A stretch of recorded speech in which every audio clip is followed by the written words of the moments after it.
बिस्मिल्लाहिर्रहमानिर्रहीम। अस्सलाम वालेकुम। मेरा नाम है ज़ीशान उस्मानी। बहुत से लोग सवाल पूछते हैं कि हम पढ़ाई करें या नौकरी करें। सेम वक्त में उनकी पढ़ाई भी चल रही होती है, एडमिशन लिया हुआ होता है, पहला दूसरा तीसरा कोई चौथा सेमेस्टर चल रहा होता है और कोई ऐसी जॉब की अपॉर्चुनिटी आ जाती है जिससे उनके बहुत सारे माशी मसाइल हल हो सकते हैं, कुछ खर्चे निकल सकते हैं, कुछ एक्स्ट्रा पैसे मिल सकते हैं। इस सूरत में बंदा क्या करे, तो सोचा आपसे कुछ बातें अर्ज़ करूँ। पहली चीज़ तो ये देख लें कि आप दोनों को चला सकते हैं साथ में या नहीं चला सकते।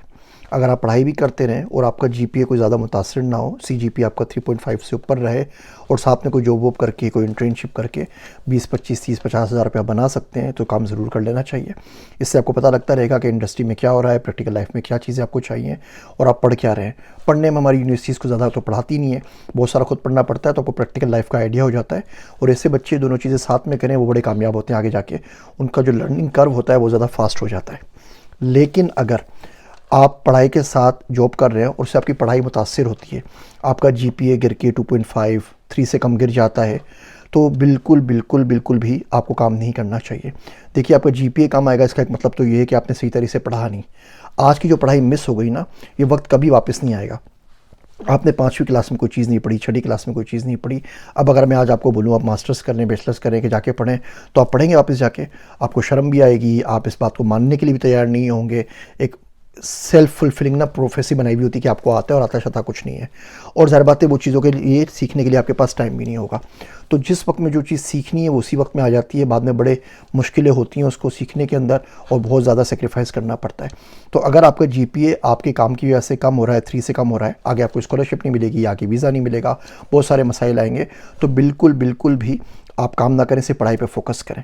मेरा दोस्त अब्दुल्ला कहता है कि if you are not starving to death, अगर आपके पास 2 वक्त की रोटी ना आज की, तो आपको जॉब नहीं करनी चाहिए, आपको पढ़ाई पे फोकस करना चाहिए। अगर आप तालिब इल्म हैं तो 100% फोकस करें पढ़ाई के ऊपर। अगर आपको 2 का आराम सुकून से खाना मिल जाता है, अल्लाह पाक ने छत दी हुई है और इतने माशी मसाइल नहीं है कि आपका सर्वाइवल का कोई मसला बना हुआ है कि आप काम नहीं करेंगे तो आप कहाँ से खाएंगे, आपके घर वाले कहाँ से खाएंगे। वो ऑप्शन अगर हो गया कि किसी बंदे को गुजारा ही नहीं है, अगर वो काम ना करे तो भूखा मरेगा, तो ज़ाहिर बात है फिर पढ़ाई को छोड़ दे, आराम से फुल टाइम काम के ऊपर लग जाइए। इसका भी आपको मैं उसूल बताता हूँ।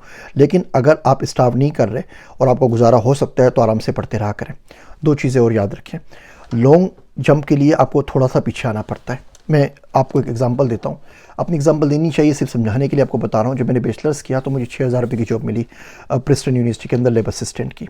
अब जो मेरे साथी जो दोस्त थे वो बड़ी बड़ी जॉब्स के ऊपर लग गए, कोई पाकिस्तान टोबैको कंपनी में लग गया, कोई शेल में लग गया, कोई किसी फार्मास्यूटिकल कंपनी में वो जो मेडिकल रेप्स होते हैं वो लग गए। अब उनकी तनख्वाह मुझसे ज़्यादा थी, कोई किसी 10,000, 15,000, 20,000, 25,000, 30,000 भी बच्चे की तनख्वाह थी। तो मैं पूरे के पूरे सर्कल से बाहर निकल गया, क्योंकि ना मैं उनके साथ बाहर खाना खाने के लिए जा सकता था, ना कुछ और कर सकता था। 6,000 रुपये में होता ही क्या है। लेकिन उसका फ़ायदा मुझे ये हुआ कि मैं इवनिंग के अंदर मास्टर्स कर सकता था। उस जॉब पे मुझे अच्छा खासा टाइम मिल जाता था पढ़ने का। वो तमाम टाइम मैंने यूटिलाइज़ किया पढ़ने के ऊपर, मास्टर्स करने पे। फिर 1 मास्टर्स किया, 2 मास्टर्स किए, आगे स्कॉलरशिप की तैयारी की। अल्हम्दुलिल्लाह अल्लाह पाक ने स्कॉलरशिप दिलवा दी, मैं आगे निकल गया। फास्ट फॉरवर्ड 10 ईयर्स, वो जो लोग 20, 25, 30 हज़ार की जॉब पे थे वो 2-3 गुना बढ़ गए, तो 30,000 से वो 90,000 के ऊपर आ गए, लाख के ऊपर आ गए, 1.5 लाख रुपए के ऊपर आ गए।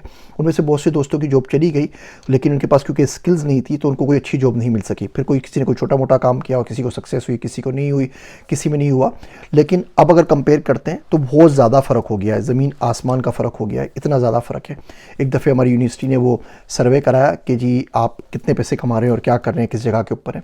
तो मैं सर्वे देख रहा था तो उसमें बहुत ज़्यादा दोनों के अंदर फ़र्क आ चुका था। तो लॉन्ग जंप के लिए आपको 2-4 कदम पीछे लेने पड़ते हैं। टाइम की भी टेंशन ना लिया करें, लोग आगे निकलने दीजिए। आप अपनी तैयारी करके एक ही दफ़े में आगे निकलेंगे। दूसरी चीज़ ये देख लिया कि शुरू का जो 1 लाख है ना, वो आप बना सकते हैं हार्ड वर्किंग से। आपको लाख रुपए महीना कमाना हो तो हार्ड वर्किंग से कमा सकते हैं। कोई बंदा दही बल्ले की रेडी लगा ले, कोई बंदा छोले बेच ले, समोसे बेच ले, छोटे मोटे कोई काम कर ले, कोई मिस्त्री मजदूर बन जाए, कोई पेंट के ऊपर चले जाए, कोई कारपेंटर बन जाए। तो मेहनत से, अपनी जिस्मानी मेहनत से आप लाख रुपए महीने तक आराम से पहुंच सकते हैं। 10 लाख रुपए तक नहीं पहुंच सकते। 10 लाख के लिए आपको स्किल चाहिए। आपको डेटा साइंटिस्ट बनना है, आपको वेब डेवलपर बनना है, आपको एआई इंजीनियर बनना है, आपको एमएल डेवलपर बनना है, डेवऑप्स के अंदर जाना है, या किसी भी ना किसी स्किल्स के ज़रिए आप जा सकते हैं आगे जाके 10 लाख रुपए के ऊपर। या तो आप कोई बहुत अच्छे सुनार हो जाएं, या जो भी आप आर्ट या क्राफ्ट के अंदर है उसमें इतनी महारत हासिल करने के आप जैसा बंदा अवेलेबल ना हो, फिर आप उसके ऊपर जा सकते हैं। करोड़ रुपए के ऊपर पहुंचने के ऊपर ना आपको लाजमी एसेट्स चाहिए होते हैं, आपको लाजमी इन्वेस्टमेंट चाहिए होती है, आपको लाजमी फाइनेंशियल लिटरेसी चाहिए होती है।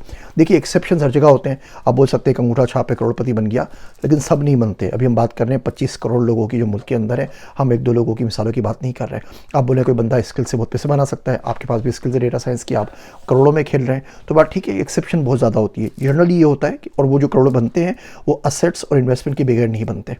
तो इतनी सी बात समझ लें कि अगर आपका काम आपकी पढ़ाई को डिस्टर्ब कर रहा है पढ़ाई के दौर में, तो पढ़ाई पे फोकस करें, काम छोड़ दीजिए। दोनों को साथ चला सकते हैं, बहुत अच्छी बात है, अल्लाह माशाल्लाह, इससे अच्छी क्या बात है, सुभान अल्लाह, ज़रूर काम कीजिए। लेकिन अगर आपके ऊपर सर्वाइवल का मसला बना हुआ है कि नहीं खाएंगे तो मर जाएंगे, फिर पढ़ाई छोड़ के काम के ऊपर ध्यान दीजिए, जब तक आपके हालात बेहतर नहीं हो जाए और आप कुछ ना कर सकें। उम्मीद करता हूँ ये छोटी सी चीज़ से, गुफ्तगू से हमारी आपकी बहुत सारी जहन की गिरहें खुल जाएंगी और इंशाल्लाह आपको एक अच्छे करियर डिसीजन में मदद करेंगी। मेरे वास्ते दुआ कीजिएगा। मैं हूँ आप सबका ज़ीशान उस्मानी।